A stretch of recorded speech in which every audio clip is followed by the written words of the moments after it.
বঙাইগাঁও জিলাৰ চৰত কল খেতি কৰি সফল শিক্ষিত যুৱক চৰকাৰী সা সুবিধা নোহোৱাকৈ নিজ খৰচত আইনগিৰ বালিচৰত মালভোগ কল খেতি কৰি সফল হৈছে আজাহাৰুল ইছলাম নামৰ উচ্চ শিক্ষিত যুৱকে। বঙাইগাঁও জিলাৰ টোপগাঁৱৰ আজাহাৰুলে নিজৰ 2 বিঘা কল খেতিৰ পৰা কমেও লক্ষাধিক টকা আয় কৰিবলৈ সক্ষম হৈছে। সম্পূৰ্ণ জৈৱিক সাৰেৰে খেতি কৰা যুৱকজনৰ কলপথাৰৰ পৰা বেপাৰীয়ে লৈ যায়। বিভিন্ন খেতিৰ লগতে পুখুৰীৰ মাছ বিক্ৰী কৰি বছৰি 5 লাখ টকা আয় কৰিবলৈ সক্ষম হৈছে এজন উচ্চ শিক্ষিত যুৱকে।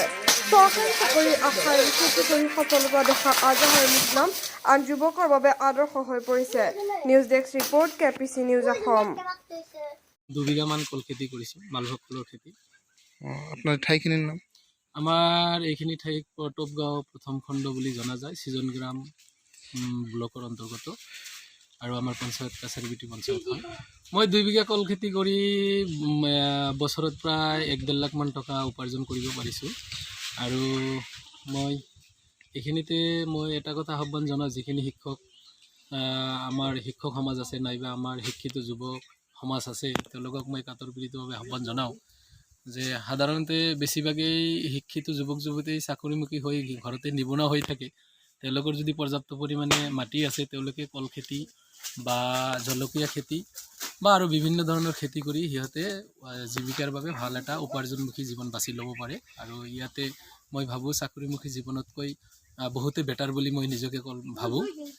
এই তৰফৰ পৰা মই বঙাইগাঁও জিলা কৃষি বিষয়া মহোদয়ক মই ধন্যবাদ জনাইছোঁ আৰু আমাৰ অভয়পুৰী কৃষি বিষয়া ADO যিজন আছে তেখেতক মই ধন্যবাদ জনাইছোঁ, আনিছুৰ ৰহমান ছাৰ, আৰু লগতে আমাৰ গ্ৰাম সেৱক আছে আমাৰ কাছাৰবিটি পঞ্চায়তৰ তত্বাৱধানত থকা মুস্তাফিজুৰ ৰহমান ছাৰক মই তেওঁৰ বেছি শলাগ ল'বলগীয়া হৈছে। তেওঁ মাজে মাজে মোৰ খবৰ লয় আৰু মোৰ কলৰ বাগানখন চাবলৈ আহে।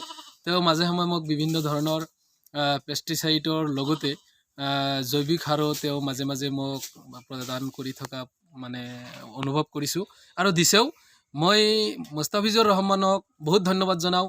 তেওঁ আমাক শিক্ষিত যুৱক হিচাপে তেওঁ কৃষি বিষয়ৰ পৰা বা কৃষি বিষয়ৰ ফালৰ পৰা যিমানখিনি সুবিধা দিব লাগে তেওঁ যিমানখিনি দিছে ইমানখিনিয়ে মই পাই পেলাই মই নিজকে সুখী অনুভৱ কৰিছোঁ। আৰু মুস্তাফিজুৰ ৰহমান ছাৰক মই ধন্যবাদেৰে কৃতজ্ঞতা আজি আপোনালোকৰ এই নিউজ লাইভৰ জৰিয়তে মই দিব খুজিছোঁ। তেওঁ মোৰ দৰে শিক্ষিত আন যুৱক যুৱতীসকলক যাতে কৃষিৰ প্ৰতি ধাউতিটো যাতে বাঢ়ি যায়, এনেকুৱা তেওঁ যাতে পদক্ষেপ তেওঁৰ চাকৰি জীৱনৰ যি মানে কৰ্তব্য তেওঁ আৰু আগবঢ়াই যাব পাৰে, তাৰ দীৰ্ঘায়ু মই কামনা কৰিছোঁ। আৰু আপুনি কল খেতিৰ লগত আৰু বেলেগ কিবা খেতি আছে ন? হয়, মই ফিছ কালচাৰ কৰোঁ, মাছৰ খেতি আছে মোৰ। মোটামুটি 12-13 বিঘামান পুখুৰী আছে। মই মাছৰ মানে যিটো পঞ্চ সাধাৰণতে পেলাই মাছ প্ৰডাকশ্যন কৰা হয় সেইটোও মই কৰোঁ। আৰু তাৰ পৰা বছৰেকত মোটামুটি 3-4-5 লাখ মান টকা মানে সহজভাৱে উপাৰ্জন কৰিব পৰা যায়।